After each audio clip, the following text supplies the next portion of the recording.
Alright guys, welcome to part 5 of the C33 painting contractors study guide in California. So remember, if this has helped you in any way, go ahead and leave a like, subscribe, share it with your family and friends, and support me through buy me a coffee or a super thanks on YouTube. So we're going to talk about basic paint sprayers here in the painting industry. I'm only going to talk about 3 as this pertains to us as painters, well, to painting contractors in general. So remember, the most common are going to be airless paint sprayers. This is a high pressure system. No, it doesn't need air. It's great for fast coverage of paint. It's typically used in large surfaces, exterior painting, and decks. There's also HVLP, so high volume, low pressure sprayers. This type of sprayer uses low mist. It has less overspray. It has high control over how much you're spraying. The best uses for that would be for trim, cabinets, furnitures, automotive finishes, etc. And you have the last but not least, your compressed air sprayer. This uses an air compressor to atomize paint. This is used for like smooth finishes on wood, metal, and delicate surfaces. So if you want to read the rest of the type of sprays there are, you go ahead and read them. But for the most part, for this test, you're only going to need the top 3. Okay. So I'm pretty sure you guys have all seen a sprayer like this. So paint sprayers are used for fast, efficient, and even paint application. They are categorized based on how they atomize the paint, affecting paint coverage, finish quality, and surface compatibility. Airless paint sprayers use a high pressure pump to push paint through a nozzle, atomizing it without compressed air. The advantages of this would be the fast application, so it's ideal for a large project. Covers rough and uneven surfaces well. Works with thicker paints, so it doesn't matter if it's latex, oil, or enamels. It saves labor costs and improves productivity, and this would be best for walls, ceilings, fences, decks, and exteriors. Obviously, same thing. This can be used for trims and doors, so it doesn't really matter. This is a type of machine that can be used for anything. All right, airless paint sprayers are efficient, but they encounter clogs, pressure issues, spray pattern problems, and mechanical failures. I'm gonna list the most basic one there is, only because that's if they typically this is the number one thing they're gonna ask you on. They're not gonna ask you on the pumps, because realistically, if you want to fix a pump, there's only 2 ways of fixing it. That's if you replace the whole thing or you just repack it. Right? There's really no other way of fixing a machine like this. Unless you take it to the shop yourself. So just remember, pumps you can always replace or repack. Same thing with the gun, you can always replace it or just repack the trigger mechanism. That's the only thing you can do with these. And the only common problem that most people are gonna have is like low pressure or a clogged tip. So for a clogged tip, it's typically because paint has dried out or there's debris blocking the spray tip, or if you're using too thick of a paint and you haven't thinned it. There's only one way of fixing this, and that's if you reverse the tip and spray out the clog, or if you clean it, so you use it with warm water or a paint thinner, or if you use a tip cleaning needle, or if you strain the paint. Now if it's the tip itself, well then just replace that. Right? There's no need to stress yourself. All right, and when you're dealing with the compressor sprayer, so compressor sprayer, also known as conventional paint sprayer, uses a separate air compressor to mix and spray paint under pressure. A compressor or paint sprayer operates using a compressed air system to atomize and create a smooth and even spray. It is widely used in automotive paintings, furniture finishing, and fine work. The advantages is that it provides high quality finish, especially on wood and metal. It's great for professional and detailed work. It works great with a variety of paint types. So it's best. Most people have used this for painting automotive cars or parts or whatever, or metal surfaces, and wood and fine woodwork. A compressor paint sprayer can experience various problems such as clogs, uneven spray patterns, and pressure issues and leaks. So same thing as an airless. Make sure that your tip is good. Make sure that your trigger and your mechanism for your gun is good. Make sure you got adequate air pressure. And if not, again, you got to replace the gun, replace the tip, the trigger, or replace the hose. So right here, I put 3 types of guns that work with the compressor.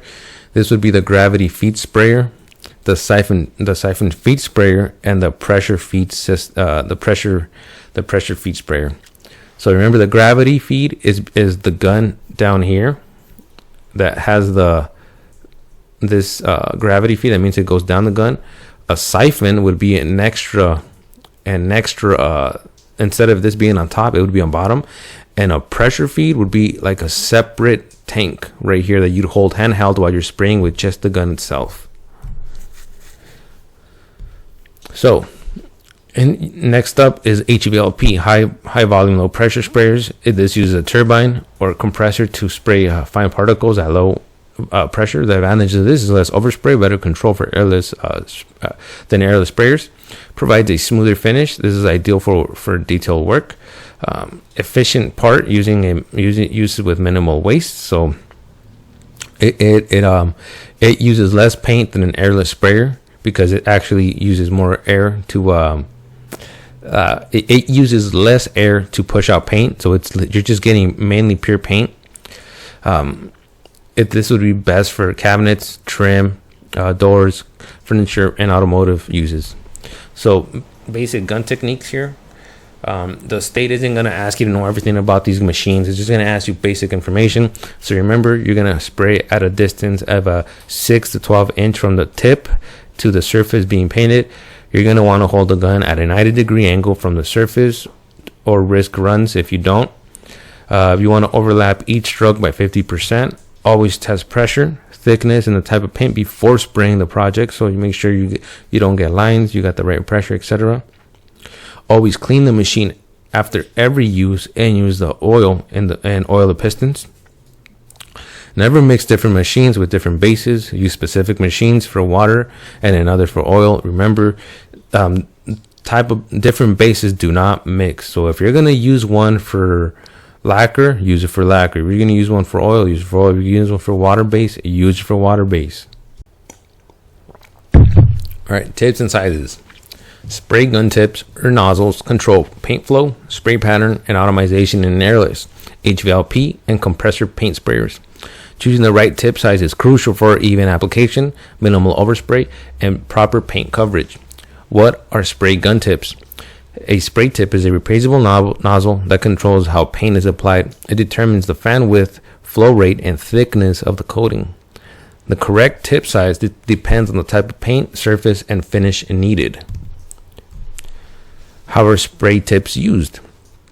You attach the correct tip to the sprayer before painting. Adjust the pressure setting to match the paint viscosity, and you hold the sprayer at 6 to 12 inches from the surface for even coverage. And you would also clean the tip after use to prevent clogging and maintain performance. So we're going to talk about how to read a tip number. So spray gun tip size guide. So I'm going to show you guys in the following some images, but for right now we're just going to talk about how to actually read it. So spray tips are labeled with 3 digits.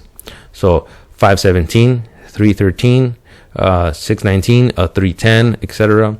The first digit times 2 equals the fan width.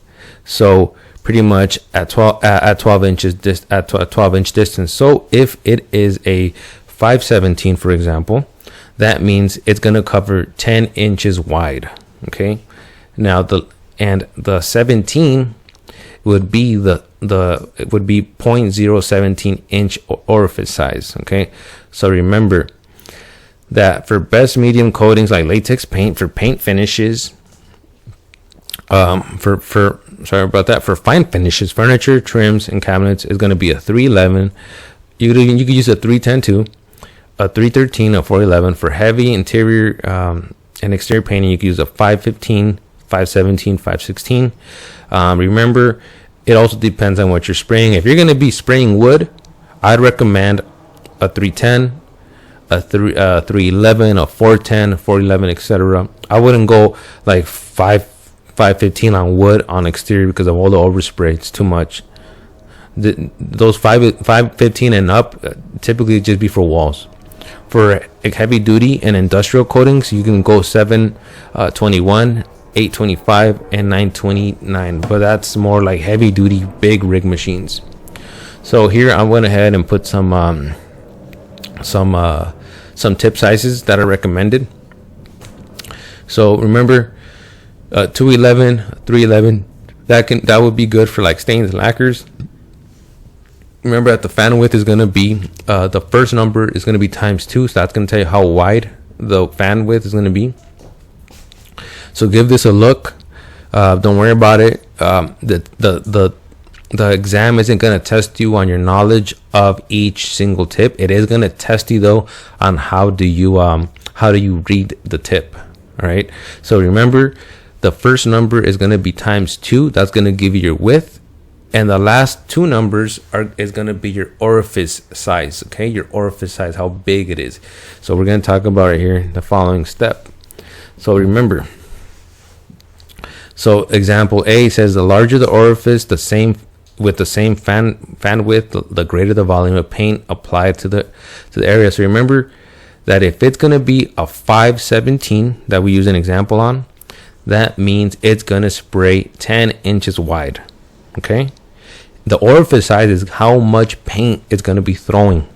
Now let's say there's a 521. You can see the difference in how much it's spraying versus the 517. So a 521 is going to cover the same thing, a 10-inch fan width. However, because it's a 21 at the end, it's going to spray more paint. So example B is something smaller. So it's a 417.